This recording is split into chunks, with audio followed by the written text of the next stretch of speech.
पंकज तू मागे बडो तुझ्या ढोंग्याला नाहीच पंकज तू मागे बडो मार्ग भला मिळाला मला मार्ग भला मिळाला मला विचार न पळाचा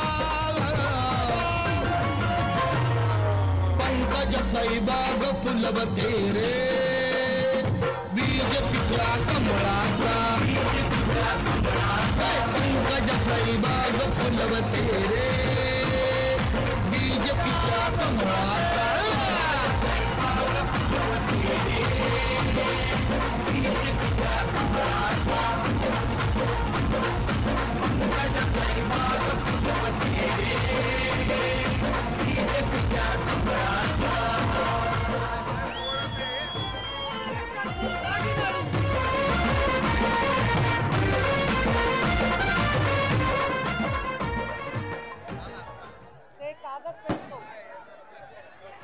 कोण आली रे कोण आली महाराष्ट्राची वाघीण आली कोण आली रे कोण आली महाराष्ट्राची वाघीण आली पंकज तू मागे बडो हम तुम्हारे साथ हैं पंकज तू मागे बडो हम तुम्हारे साथ हैं कोण आली रे कोण आली महाराष्ट्राची वाघीण आली कोण आली रे कोण आली महाराष्ट्राची वाघीण आली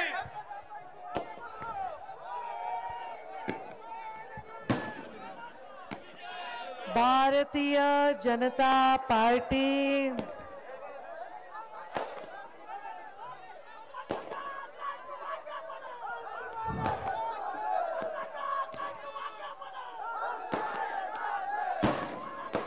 शिरूर राष्ट्रीय पाटोदा विधानसभेचे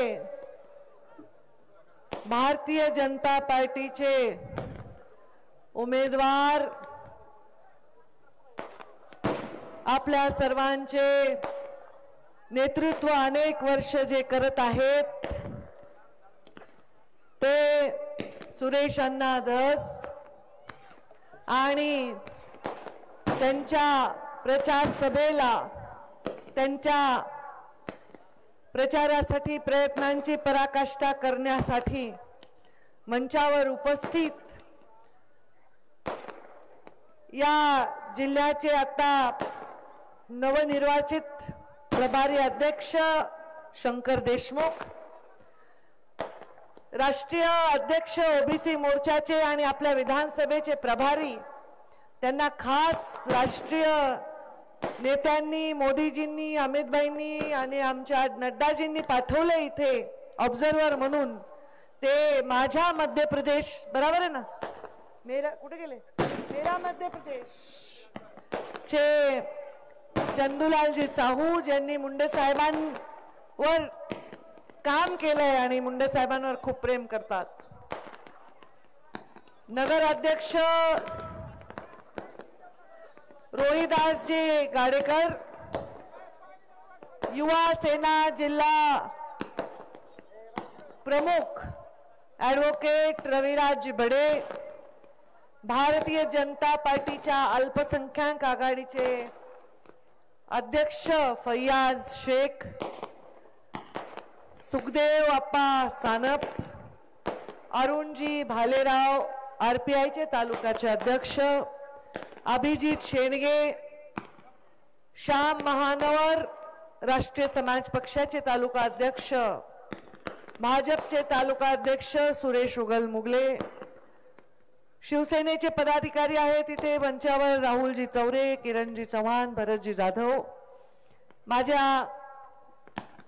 माझे जसं राजकारण कळते तसं सदैव आमच्यावर असणारे आमचे मधुकर तात्या गर्जे आमचे प्रकाश खेडकर महेंद्र गर्जे वैजनाथ खेडकर दादासाहेब भोसले शिवाजीराव पवार डॉक्टर मधुसूदन खेडकर उपस्थित सर्वच मान्यवर संतोष जाधव बाबूराव केदार सत्यसेन मिसा वैभव नागरगोजे विजूभाऊचं नाव तर लिहिले हा इथं बसला तर अच्छा बसा बा काय भरत मामा नाही सॉरी खरं माटे मामा ते भरत भेटून भरत माझ्या तोंडात आता झाले का तुमचे तोफा वाजवणं का दोन चार नाव वाजून घेते तोपर्यंत आणि समोर उपस्थित असू द्या असू द्या असू द्या. काय झालं बाळा? अनुरोध खाली बसा, वाटतं दिसेना त्यांना. वर या स्टेज. आणि या सभेला एवढ्या संख्येने उपस्थित टोपीवाले जेवढे इथे आहेत, थोडे पागोटे कमी आहेत तुमच्या आष्टीकडे, पण टोपीवाले जास्त आहेत. टोपीवाले, पागोटेवाले, सगळे वडीलधारी मंडळी, तुम्हाला माझा नमस्कार.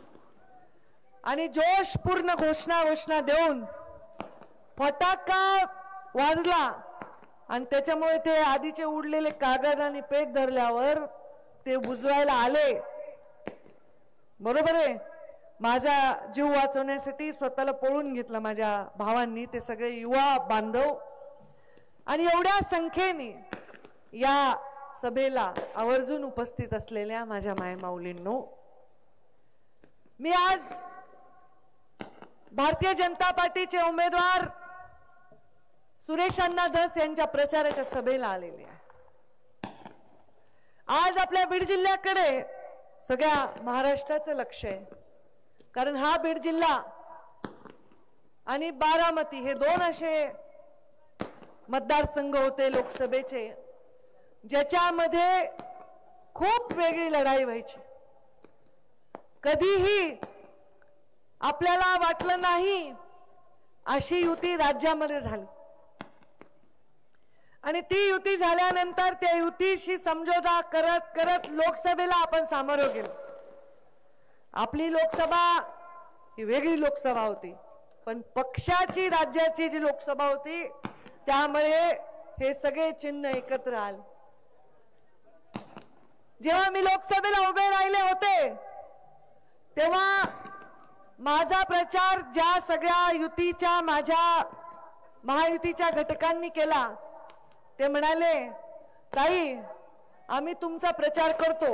म्हणजे कोण म्हणले? सगळे. म्हणजे जे आमच्यावर राष्ट्रवादीचे लोक आले, जे आमच्यावर शिवसेनेचे लोक आले, रिपाईचे आले, ते म्हणले ताई आम्ही तुमचा प्रचार करणार, कारण आम्हाला तुमच्याविषयी काही तक्रारच नाही.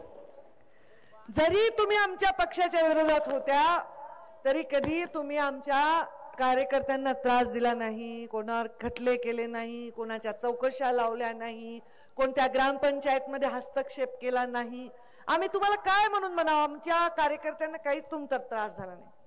सगळं चांगलं चाललं होतं. दुसऱ्या टप्प्यात मतदान झालं असतं तर चित्रच वेगळं राहिलं असतं. काय सुरेशांना? पण मतदान आपलं गेलं कुठं? शेवटच्या खड्ड्यातच, तिकडं खड्ड्यातच गेलं ते सगळं. आता ते जी पीडा आहे ती पीडा इतकी तुम्ही जिवारी लावून घेतली की आपल्या आष्टी मतदारसंघातच लोकांनी जीव दिला. काल मी परळीमध्ये भाषण करत होते आणि जेव्हा मी पडले ना त्याचा अनुभव सांगत होते, माझ्या डोळ्यात एक थेंब पाणी नाही आलं. एक थेंब. 10 वर्षात सांगा कधी मी रडले, कधी गिळगिळले, कधी पदर पसरून स्वतःसाठी काय मागितलंय? नाही.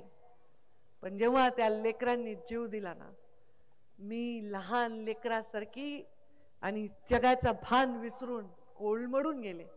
माझ्याबरोबर सगळे होते. त्यांना आश्चर्य वाटले. म्हणजे माझ्यावर तुम्ही किती वर्ष झाले काम करायला? अण्णा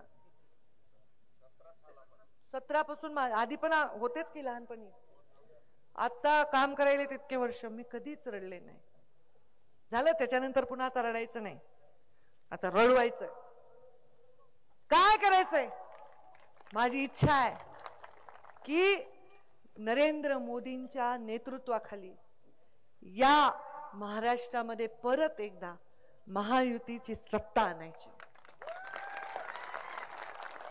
आणि ती जेव्हा सत्ता येईल तेव्हा हे बसलेले चंदूलालजी साहू सारखे प्रत्येक मतदारसंघात ऑब्झर्वर आहेत. त्या प्रत्येकाचा रिपोर्ट दिल्लीपर्यंत चाललाय. कोण प्रत्येक मतदारसंघात जाऊन सभा घेऊन लोकांच्या हृदयाला भिडते याची नोंद दिल्लीपर्यंत चालली. ह्याच्या बदल्यात मला काही पाहिजे नाही, पण महायुतीची सत्ता आणायची आहे. कारण घडी गेली की काय होते? घडी गेली म्हणजे काय होते? पिढी जाते.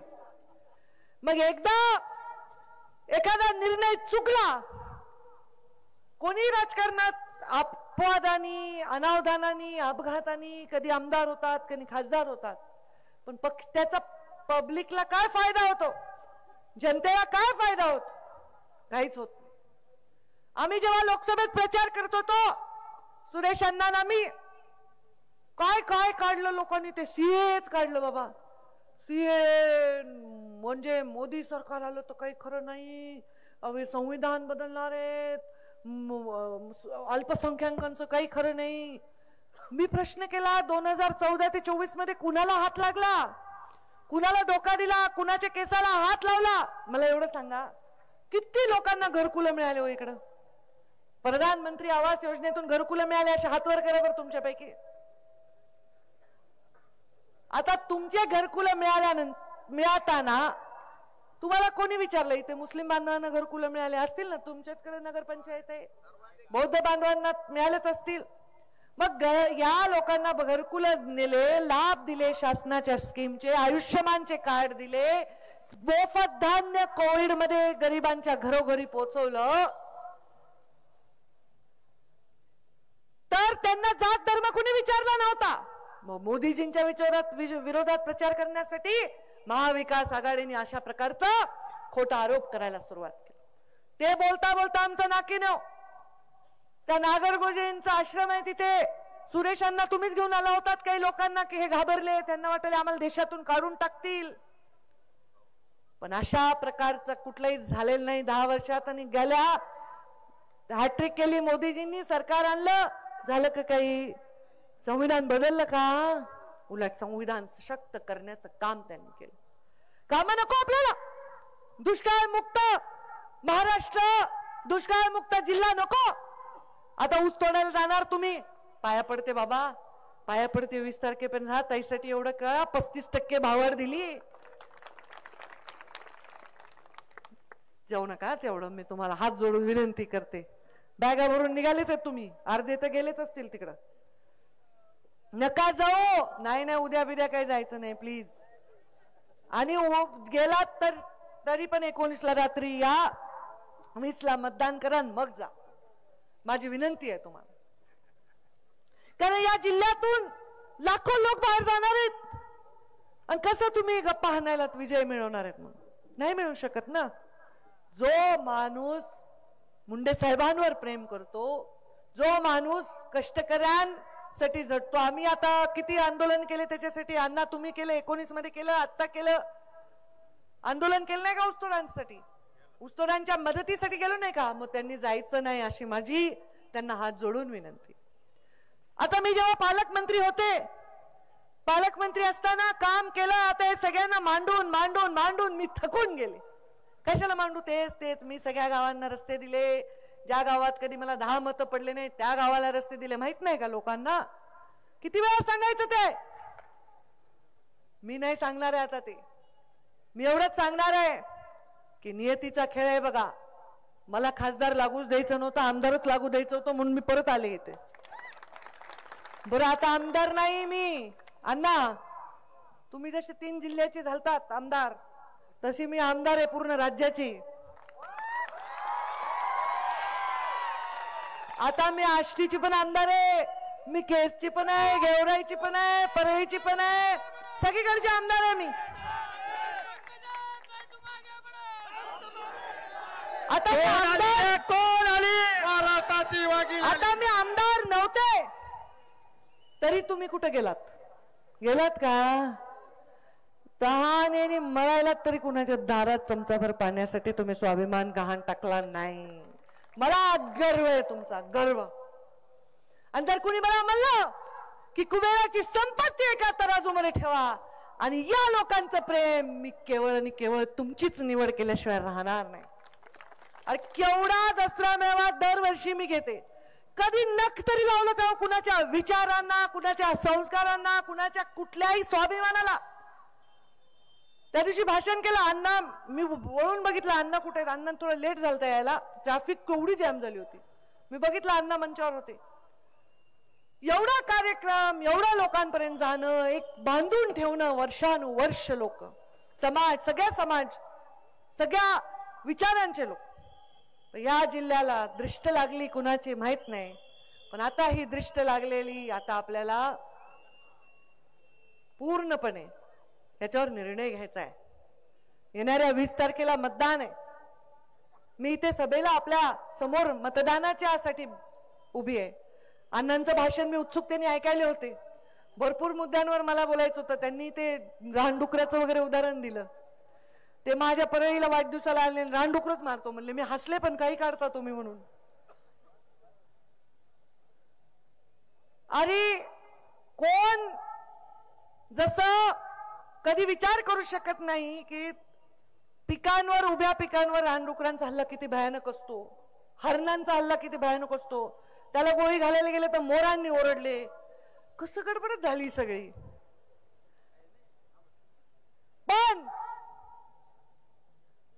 राजकारणाच्या या परिस्थितीमध्ये, राजकारणाच्या पिकांमध्ये, सामाजिक बांधिलकीच्या, सामाजिक एकीच्या आणि उज्ज्वल भविष्याच्या पिकामध्ये कुठलंही जनावर गेलं तर त्याला आपण कधीही थारा देणार नाही। आपण त्याचा शिकार केल्याशिवाय राहणार नाही। खरंच माणसातले माणसं आहेत। मी सुरेश अण्णांना भारतीय जनता पार्टीमध्ये घेण्याच्या आधी जिल्हा परिषदची निवडणूक होती। आधी आमचं ठरलं नव्हतं की ते येणार आहेत। आधी फक्त त्यांचे माणसं एक्सपोर्ट करणार एवढंच ठरलं होतं आमचं। आणि मग त्यांच्या माणसांना मी हेलिकॉप्टर मधून घेऊन आले। म्हणलं मध्येच कोणतर लंपास करतील आमचे माणसं, कारण एवढी थ्रेट झालती, त्यांचं टेन्शन, ते ऍडमिट झालते पुण्याला। आणि मग ते माणसं आले, जिल्हा परिषद आणली, खुन्नसवर जिल्हा परिषद आणली, खुन्नसवर।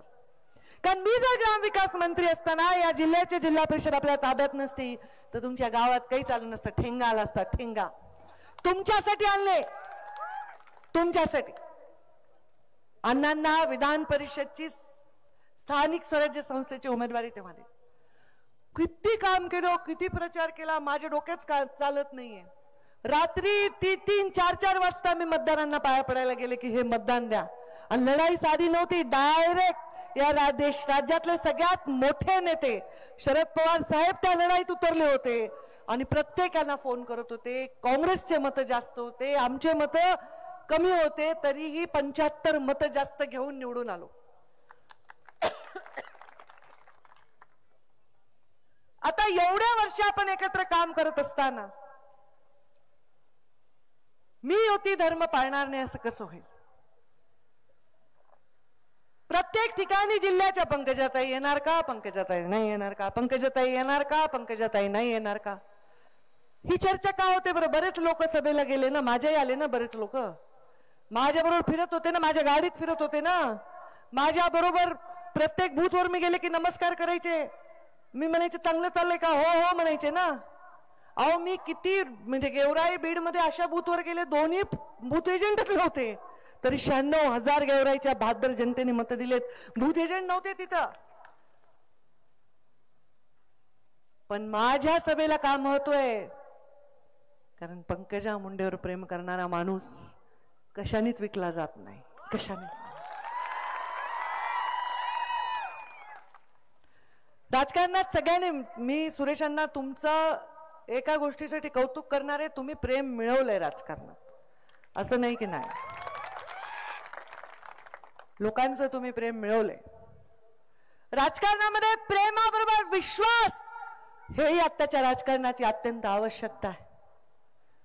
आणि आता राजकारण कंटाळा आलाय, लोकांना नाही पाहिजे सारखं भाया सारायच्या, गचांडी धरायची, भांडायचं, कंटाळलेत लोक। मी तर बघायले, तुम्हाला माहित नाही माझ्या सभा म्हणून असं चाललंय, मी ओव्हरऑल सगळ्या महाराष्ट्रात बघायले, सभेला यायला लोकांची इच्छा तेवढी नाहीये। ठीक आहे आम्ही मतदान करतो बस करा म्हणाले, काय आता झाली लोकसभा। लोकांना आता शांत विकास दिलाय, लाभार्थ्यांना घरोघरी, आता या माऊलीच्या खिशात तर काय पैसे बाबा, तुम्ही किती आलेत, किती आलेत अकाउंट मध्ये, किती केल्या तुम्ही नोंदी? अण्णा हायस्ट नोंदी केल्या म्हणून उल्लेख झाला। भाजपची मीटिंग होती, मला आता आठवलं, भारतीय जनता पार्टीच्या मीटिंग मध्ये देवेंद्र फडणवीसांनी उल्लेख केला की सुरेश देसाईंच्या आष्टीमध्ये काय 92,000 का काहीतरी, आणि एक आपल्या नाही अजून एक कोण आहे आपलं संभाजी पाटील निलंगेकरच्या मतदारसंघात 92,000 नोंदी झाल्या। त्यांनी आवर्जून नाव घेतलं की यांनी एवढ्या नोंदी केल्या. किती पैसे मिळाले मिळाले का नाही? का दिले नवऱ्याला? पुन्हा रात्री मार खायचा.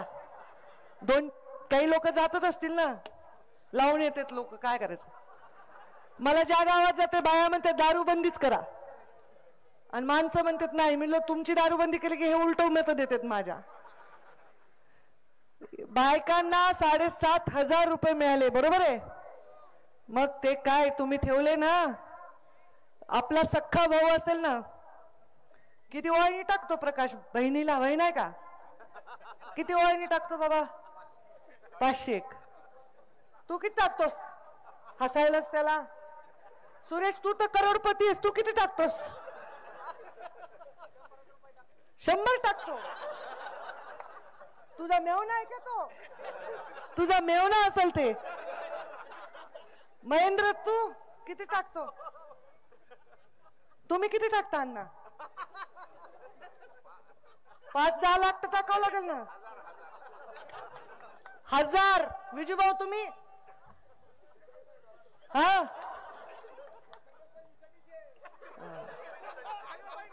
तुमच्या सगळ्यांचं रक्त पाणी घाम सोडा. तुमचा जीव सुद्धा माझ्याच मालकीचा आहे, माझ्याच मालकीचा. तुम्हाला देता पण येणार नाही, शपथ आहे माझी. तुम्हाला जीव सुद्धा द्यायचा नाही, एवढा प्रेम तुम्हाला माझ्यावर. या माऊलीच्या खिशात नाही, अकाउंट मध्ये 7,500 आहेत. सख्खा भाऊ एक वेळ प्रेम करणार नाही, पण मुख्यमंत्री लाडकी बहीण मुख्यमंत्री मात्र तुमचे लाड केल्याशिवाय राहणार नाही. सख्खा भाऊ 1000 रुपये वर्षाला, 500 रुपये बघा हे एवढे कमवते. एवढे पाणी पुरवठ्याच्या योजना, एवढे रस्ते, एवढे पत्र घेऊन जातात माझ्याकडून, आणि ते आईन बहिणीला 500 एक 1000 देतात. पण आमच्या मुख्यमंत्री लाडकी बहिणी महिन्याला तुम्हाला 1500 दिले. म्हणजे सख्या भावानी वर्षाला दिले, त्याच्यापेक्षा जास्त महिन्याला दिले. आणि आता तर उपमुख्यमंत्र्यांनी जाहीर केलंय की येणाऱ्या काळामध्ये आम्ही 2100 रुपये महिलांना देऊ. आणि आघाडीवाले काय म्हणतात? 3000 देऊ, 5000 देऊ. आम्ही इतके दिवस कुणी झोपा काढायला सांगितले होते? का नाही दिले? 2.5 वर्ष सरकार होतं की नाही? द्यायला पाहिजे होतं ना, नाही दिले. द्यायची दानत पाहिजे, दानत. मी गरीबात गरीब माणूस बघितलाय, मला माझ्या डोळ्यात पाणी येते कधी कधी. एखादा म्हातारा गावातला येतो, पांढरी दाढी, मळकत धोतर, आणि माझ्या हातात ना हळूच मळकी नोट ठेवतो. मी शपथ सांगते, इतका माझा जीव भरून येतो ना. ते इलेक्शन मध्ये टाकते 100 रुपये हातात माझ्या, इतका जीव. तुम्ही होतात का ते वरधर? एक तर आमचा मराठा समाजाचा पोरगा आहे, कुठे गेला इथं नाही, तो बीड मध्ये. त्याची जमीन विकली होती. जमीन विकल्यावर मला ताई पहिला जमीन विकल्यावर पैसे आले तुम्हाला द्यायचे. मी आठवडाभर त्याला टाळत होते. मी म्हणलं मी कुणाकडून पैसे घेते का मी? कुणाकडून पैसे? कुणाकडून घेत नाही मी पैसे, काहीच घेत नाही मी कुणाकडून प्रेमाशिवाय. आणि मग त्यांनी मला आणून दिले. ही भावना आहे. आज या माझ्या माय माऊलीच्या अकाउंट मध्ये पैसे, तिला किती किती किती समाधान आहे तुम्हाला सांगते. अर्ध तिकीट मस्त दिवाळीला माहेरी जाऊन यायला सोपं झालं. अर्ध तिकीट हसू येईल त्या छोट्या मुलीला. अर्ध तिकीट आता तर सांगितले आपल्या मॅनिफेस्टो मध्ये 100% मोफत आहे महिलांना एसटीचा प्रवास, 100%. मग जा, नवरा पण म्हणेल चल तुझं तिकीटच लागत नाही, चल माझ्यासोबत. घेऊन जाईल देवाला, दर्शनाला, कुठं अजून. हा,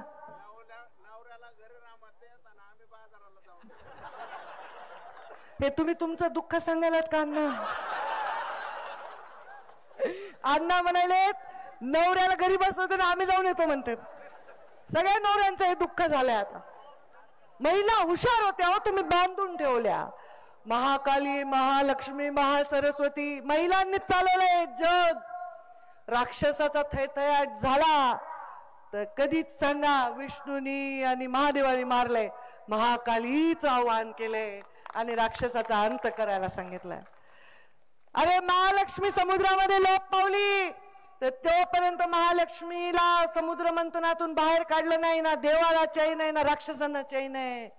या जगाचे सृष्टीचं चालन कधीही होऊ शकत नाही स्त्री शक्तीशिवाय. आणि अशी शक्तीचा अवमान जर कोणी केला तर ईश्वर त्याला कधीच क्षमा करत नाही. मी राजकारणामध्ये जेव्हा स्त्रीला कोणी अवमान केला मी त्याच्या पाठीशी उभी राहिले. मी राजकारणामध्ये काम करत असताना आत्ताही निवडणुकीमध्ये मी लोकांना म्हणायचे मत द्यायचे तर नका देऊ पण अवमान तरी करू नका. एक स्त्री तुमच्या दारात आली, लक्ष्मी तुमच्या दारात आली. पण ही परिस्थिती ऐतिहासिक होती, जगावेगळी होती, ती झाली, पार पडली. मला एका पत्रकाराने प्रश्न विचारला की तुम्ही सदैव टवटवीत चेहरा तुमचा कसा असतो काही झालं तरी. मी सांगितलं कारण मला कशाचीच भीती वाटत नाही. आता फटाके उडताना तुम्ही बघितलं का मला, मी आपलं कावरी बिवरणी अशीच उभी राहिली. मी कशाचीच भीती नाही वाटत मला. माझा सोन्यासारखा बाप गेला हो दिवसा ढवळ्या, मला काय भीती नाही, कशाचं गम नाही, कशाचं काय नाही. फक्त भीती वाटते की एखाद्या सभेला पंकजा मुंडे गेली रिकाम्या खुर्च्या समोर असतील ते क्षण कधी माझ्या जीवनाच्या शेवटच्या क्षण.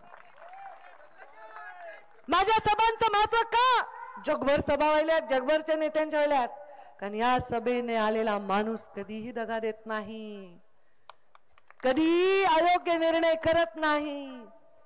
पंकजा ताईंची साथ वाया घालू देत नाही एवढं प्रेम आहे. मी तुमच्या उपकारात जन्म काढू शकते. आज आता भाषण काय करू, योजना सांगू, काय सांगू, बोर झाले लोकांना. किती संमेलन घेतले, लाभार्थी संमेलन, तेच सांगायला होत आम्ही. काय सांगू, माझ्याकडनं ऐकायचं नाही लोकांना, हेच ऐकायचंय. ताईला काय वाटतंय, मला एवढंच वाटतं की जेव्हा या महाराष्ट्राचा इतिहास आता या निवडणुकीचा लिहिला जाईल आणि महायुतीचे उमेदवार निवडून येतील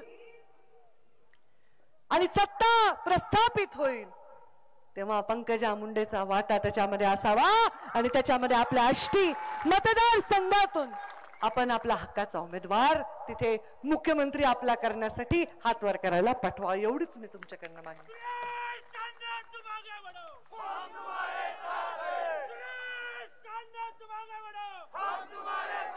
अत्यंत शांत आणि संयमाने जीवनामध्ये मी वाटचाल केलेली आहे.